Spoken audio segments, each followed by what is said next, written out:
Good morning and welcome. Well, today is a big day for India. The Delhi Declaration is out of the G20 and India will be handing over the presidency of the G20 to Brazil.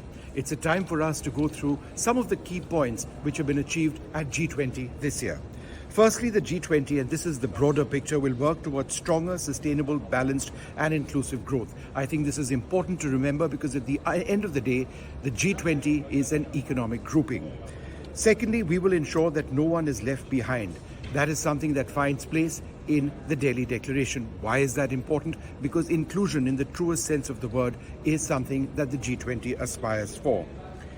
The G20 in the Delhi Declaration has reaffirmed a rules-based, non-discriminatory, fair, open, inclusive, equitable, sustainable and transparent multilateral trading system. Again, this can be linked to the use of the word inclusion because it ensures or aspires to ensure a fair system for nations around the world.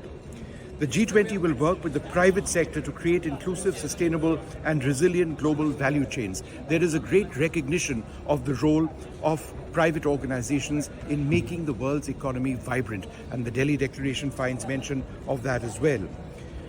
The environment and the climate, one of the overriding concerns for billions around the world, reflected in the Delhi Declaration, which says, and I quote, "We recognize that the impacts of climate change are being experienced worldwide, particularly by the poorest and the most vulnerable."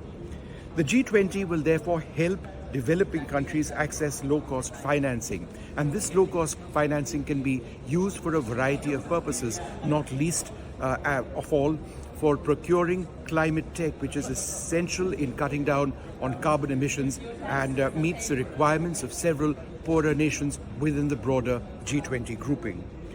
On the war in Ukraine, and this was perhaps the biggest diplomatic breakthrough, it was the non-mention of Russia in the paragraph which described the war in Europe is perhaps a huge breakthrough. It marked a big come down by Western nations, which in the past have been absolutely insistent on the use of the word Russia in describing and talking and criticizing the role of Moscow in the war in Ukraine. This time that word was missing, and therefore there was progress which eventually took place on all other grounds. So the G20 process wasn't derailed in any manner by the Ukraine war. That said, there was criticism of the war, criticism of the destruction of infrastructure, and a call for peace as well. But the wording was good enough for Western nations to accept and indeed for Russia to accept, which is why the process was not derailed. The G20 says they are committed to enhancing global food security and nutrition for all. This is an area which has been looked at very, very closely. They remain committed to a robust international public health system. India, of course, in this has a very big role in being the pharmacy of the world. So again, the final point, the G20 will promote equal, effective participation of women, especially in the economy as decision makers.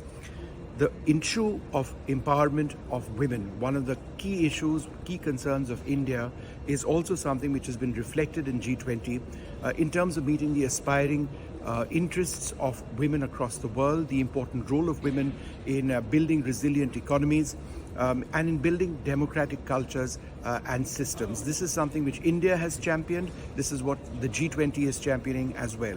And one final point, when we talk about inclusion, I've spoken about the specifics, but ultimately it is the inclusion of the African Union, which represents the interests of so many countries in Africa within the G20 process, which is perhaps the biggest democratic and inclusive breakthrough as far as G20 is concerned. In all of this, India has had an absolutely enormous role in getting across the draft agenda to several countries, working around the differences on the use of language with regard to Ukraine, and then finally sealing it after hundreds of rounds of negotiation. Vishnu Shom for NDTV.